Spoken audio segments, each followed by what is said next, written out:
Good morning, everybody. Right, so I think we'll get started. If I have to leave in between, I told you I might have to today. So the moment they call me, I might. But for now, let's go on. We carry on.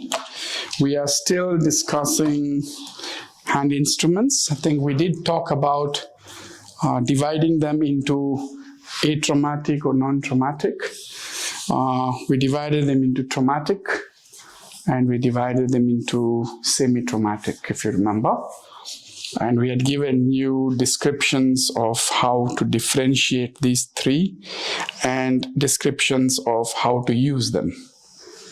We had talked about the different sizes, the types. So we describe instruments based on the diameter, based on the tip of the instrument, based on the handle. So we know we have a ratchet handle for graspers, but we have a non-ratcheted handle for dissectors, scissors, etc. The ratchets are of different types, so that's just for description, but this is a bottom ratchet, okay? Then you have some in the handle ratchet. So they're different. That is not important. It's just for you to understand. The instruments definitely are rotatable. They are dismantleable. So they're called modular instruments and they can be used accordingly. Now let's go to scissors. So scissors, remember what we said, they are divided into they are supposed to have a non-grasping handle, okay? You don't have a ratchet handle. Now, how do scissors cut, if anyone can explain? So, when you take a scissors and you are, just to understand how a scissors cut, you are trying to cut this.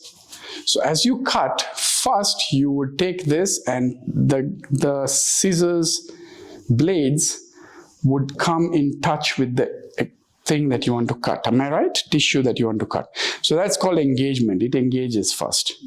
All right. Once it has engaged, then when you press it, it first causes some sort of elastic deformation. So an elastic compression.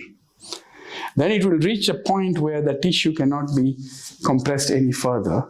It causes a plastic compression of the same tissue. And then it will cut. You've understood? So it doesn't cut immediately. So you see this, when you're now doing that, it's now causing elastic compression, now plastic compression, and then tuck. You understand? And it's cut. So this is how a scissors cuts. Secondly, most scissors cut from proximal to distal. Have you seen what I'm saying? It will cut, if I'm doing this, it will cut from proximal to distal. So these are 2 points that I need you to understand. Proximal to distal and how a scissors cuts. And that's why you can see experts use scissors for many things. They'll even use it to tease, they'll even use it to open, but it's because the amount of pressure they apply will be different. You've understood. Another tip about using scissors well is try and use them with the tip more than going to the fulcrum. The moment you go to the fulcrum here to use it, you start damaging the scissors, all right? So most scissors, if you want them to, will be cutting at the tip. So these are simple tips on how to use these scissors. Now they are divided into straight scissors that ideally is used for cutting the sutures, all right, like in open surgery. Then we have the curved scissors or the tissue scissors, the Metzenbaum scissors, and these are the ones that we use for tissue. And then we have a hook scissors. Now, the difference between a hook scissors and a Metzenbaum scissors is the way I told you. Most scissors cut from proximal to distal. The hook scissors cuts from distal to proximal. Can you see that? So why is that important? It depends sometimes on what you're trying to cut. So let's say this way, you see, I'm cutting it from here to that way, okay?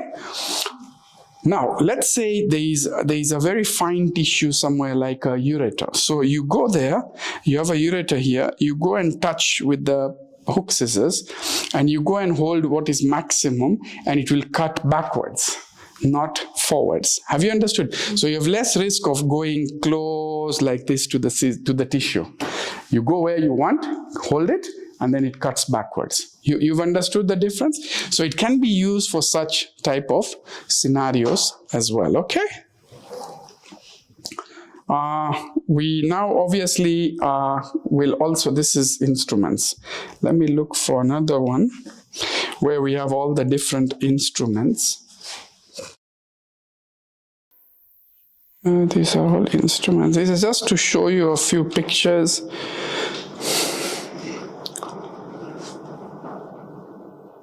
So we have the types of grips. I told you over grip and in grip. We have the T-ratchet, the bottom ratchet, the ring handles. Okay, so these are just a few pictures. The graspers that are, the dissectors that are used for dissection. Okay, the scissors, as we have said. We have these are again, semi-traumatic. Okay, they are less injurious. We have the ones that are non-traumatic, and then we have the claw 2x3, 1x2, 3x4, remember? That have the teeth. And you can see this is one active, one moving, one straight to make it stronger. You've understood? So these are things we had already discussed. Then there are these others that we discuss about. We said there's suction cannula and so these are just examples of other instrument tips. These are what we call the retractors. We have the hook, which is an energy device. We'll discuss about it. We have actually clip applicators. So these are examples of the instruments, okay? Now, when you are doing these instruments, obviously we can learn these one by one, and there are very many. When you are checking an instrument, what do you check? So when I give you an instrument and let's say it's due for maintenance, or you are setting it up, or what are you going to check? You're going to check a few things. Number one, you're going to check the handle. So checking involves checking the handle and seeing that this handle is fine, it's working, it's, assembled well. So handle, you always check the insulation. So don't try and use an instrument once it's used for another case without going through the insulation check. If you see this black broken here, then that instrument should be earmarked for two things. One, risk of blood seeping in and getting infection. And secondly, risk of energy, mishap. Because if you connect monopolar here and there is an insulation break, that's a problem. Okay, so when we are discussing the energy and talks on electrosurgery, I'll explain what that could do, but it could be disastrous. Okay, the third thing you check is the assembly. Is it fitting well? Is it working? So once you have checked, you will have to check the assembly very well. And fourth is you check the jaws to see that these are working well. They are not dirty. You get what I'm saying? So this is what a check of an instrument should look like. It's important to understand that for instruments of this nature, which are modular, which means they are dismantleable and brought back together, you don't ever clean an instrument in an assembled state. You have to disassemble it to clean it. Are we clear? So that is very important as well. Another instrument we have is the needle holder. Okay, so these are needle holders. We'll discuss about what a typical needle holder should be like, or an ideal needle holder should be like. A needle holder is usually not dismantleable because it's a very strong instrument. It has to hold a needle, pass it through tissue, make knots. So the moment you break it up like this, it can sometimes not be as strong. Okay, so it's usually not dismantleable. Most needle holders will have one moving arm and the other one not moving, again to make it strong. The needle holder could be described on the tip, so you can get a curved tip, a dolphin tip, a tooth tip, a straight tip. You get it? So that is in the needle holder. So when we talk of an ideal needle holder, yes, its ideal is not dismantleable. Ideal is single jaw action. Ideal is, it is usually light. So there are some that are very heavy. Yes, heavy does not always mean stronger. So it's good to have a light needle holder. Needle holders are usually not insulated. Okay, needle holder is usually going to have, the color, like this is shiny, but a ideal needle holder would be a bit matte finish. Right, matte, because you don't want the light that of your scope shining off this thing all the time and reflecting. You'll get disturbances in view. So a little matte finish would be preferable. The needle holders can be divided based on the handles into a straight grip or a pistol grip. So there are different grips of the needle holder. And we said about the type. The needle holder has ratchets here. Not ratchets, the serrations here. And these serrations are crisscross so that they don't allow the needle to slip. All right. In the graspers, you will mostly get sometimes that they are just straight. So this is crisscross so that they can hold the needle properly. Okay. So this is about needle holders, and they always, ideally ones, they should even have a cleaning port. Like this one has a cleaning port so that you can flush any blood that comes in this channel. You get it? So you can clean this better with a cleaning port, because you can't dismantle it, so you need a cleaning port. Understood? So this is about needle holders. Any questions so far? In the needles, in the instruments, anything that you might have had?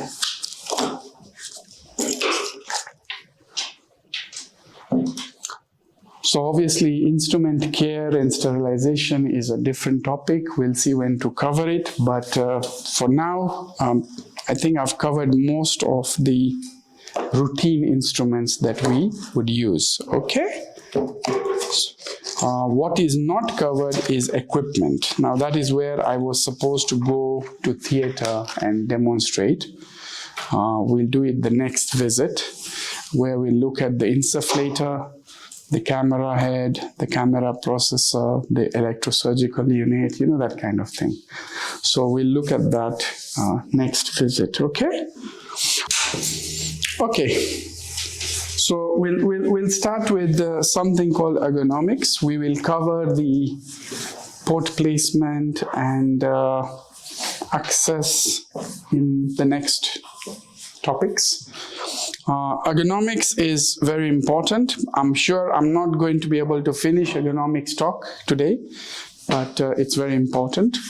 When you people are learning the basics of MIS, it's important to learn the ergonomics as well. Now, what is ergonomy? All right, ergonomy is to ensure that you suit the work to you as well, okay? How best to suit the work and yourself to each other so that we don't have any injuries and to make it easy for us, okay? So there are a few principles in ergonomy that we are going to be discussing, but at the moment, I'm not going into that slide first because we'll be covering it one by one, but it's important to understand that laparoscopy is very good for our patients, and we've discussed all the advantages for our patient, but laparoscopy is much more demanding for us as the surgeons, okay? So we have to make things better for ourselves as well. It's good to always think of the patient, which is what we do. But what if you don't think of yourself and your career as a laparoscopic surgeon is only 5 years? There's nothing you've benefited there. You understand? So to understand and do well, you have to know what is the concept of ergonomics. You have to understand what are the problems around laparoscopy that we should be looking at. You have to understand how to assess any damage that is developing. I am a living example of someone with lots of damages around laparoscopy. Why? Because I was not taught this. I learned laparoscopy. I worked as a laparoscopic surgeon. And a few years down the line, I started realizing I was getting different types of aches and pains and injuries. All right? I'm not allowing that with any of my new students anymore. Okay? So you learn this from the very basics. So it's very important. And how to manage it or to prevent it. So what is ergonomics? Ergonomics is derived from ergon and nomos, which is natural laws or arrangement of the work. The science of best suiting the worker to his or her job. Okay? So this is what we are focusing on. There is a task, your workplace, and your tools, and how to merge these three to get the best out of it is ergonomics. Okay? Why ergonomics? If you look at this person is a very simple thing. This person is moving the bin from point A to point B. There are two ways of moving it, right? There's a way of lifting it and moving it, and there's a way of pushing it and moving it. So you can see what I mean by what is easy and what is hard. All right? So that is ergonomic. This is non-ergonomic. Are we understanding? Yes. So this prevents you from getting injured. It optimizes your productivity. You could do much more, and increases your comfort. Okay? Look at this picture here, for example. I mean, whom do we say would be the most ergonomic person here? Huh? The anesthetist. You see, I just standing like this and relaxed position. Actually, everybody else is in different positions, looking up, looking that way, this way. That's not ergonomic. You get what I'm saying? So we'll go into how to improve it. History of ergonomics. In the 18th century, doctors noticed that workers who required to maintain body positions for long periods developed some musculoskeletal problems. But in the last 20 years, we now found that in research that there was a clear connection between certain jobs and certain types of injuries. Okay, so occupational hazards, all right? And that is because of repetitive stress injuries or musculoskeletal injuries. And then there was a paper that initially came up in 2010 saying that there was definite physical strain at laparoscopy in more than 87% of the cases. So this is what I was saying. In open surgery versus laparoscopic surgery, the ergonomic ceiling is much lower in the laparoscopic surgery. What does ergonomic ceiling mean? It means you have to keep your ergonomics every time at hand. If you want to do laparoscopic surgery, you sway a little bit out of there and you'll get an injury. Whereas in open surgery, it's lesser required. Are we understanding? So we are going to now discuss a few principles of ergonomics. Principle number 1, straight line principle. So to work ergonomically in laparoscopy, try and follow a straight line principle. So what does that mean? Your position, the pathology position, and your monitor, preferably in a straight line. Okay? So don't be operating this way and have the screen that way. That's not straight line position. You will have a problem here. You've understood? Because you're going to be operating for long, you can't do this for long. So you want to be relaxed, you want to have a straight line principle. So it means that is very important when it comes to your port placement. So you'll have to have an idea of the pathology beforehand. You'll have to understand how I'm going to put my ports and hold my instruments, how my assistant is going to help me by putting his or her port. You've understood. And how I'm going to position my screens. Now remember, I told you what an ideal position of or setup of a theater was. It was supposed to have ideally 3 If you need a third assistant, second assistant there. Ideally 3 screens. Next ideal, 2 screens. One for the surgeon, one for the assistant. You've understood? So, below that is suboptimal. But if you have to, then you try and bring it in such a way that it's between the legs so that both you and your assistant don't need to turn so much. So don't go only towards the surgeon and then leave the assistant to be doing this. And I tell you, I mean, correct me if I'm wrong, these things happen even now, where the assistant is just supposed to look that way, right? Because the surgeon needs it in that position. And that's very unfair. That's what I would say. Ergonomically, it's very unfair. By the time you're done, this or this or this is already aching. And this is one surgery. How are you going to manage multiple surgeries? You understood? So straight line principle is one. Second thing, try and have your visual axis and your motor axis as the same. So visual axis is this axis, and motor axis is this axis. You've understood what I'm saying? It's something like the straight line principle, but it is axis of your view to axis of your action. Try and have it similar. Yeah, guys, I'll have to leave now. I'm heading to theater.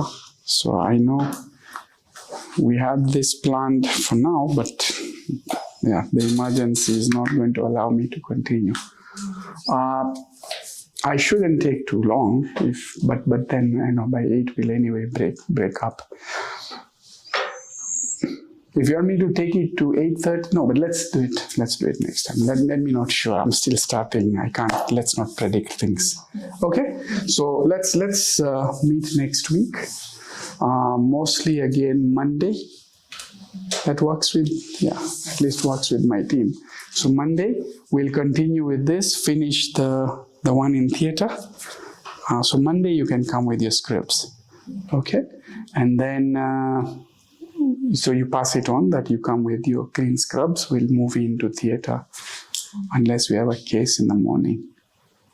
We don't want also to barge into a theater that is being used. So we'll come early, 6:30 maybe there is none, but if there is any change, I'll let you know. We might start here and then go there when it's a bit free. Okay, so Monday tentatively come with your scrubs. Okay, and then we'll finish that, come back here and continue. All right, thank you guys.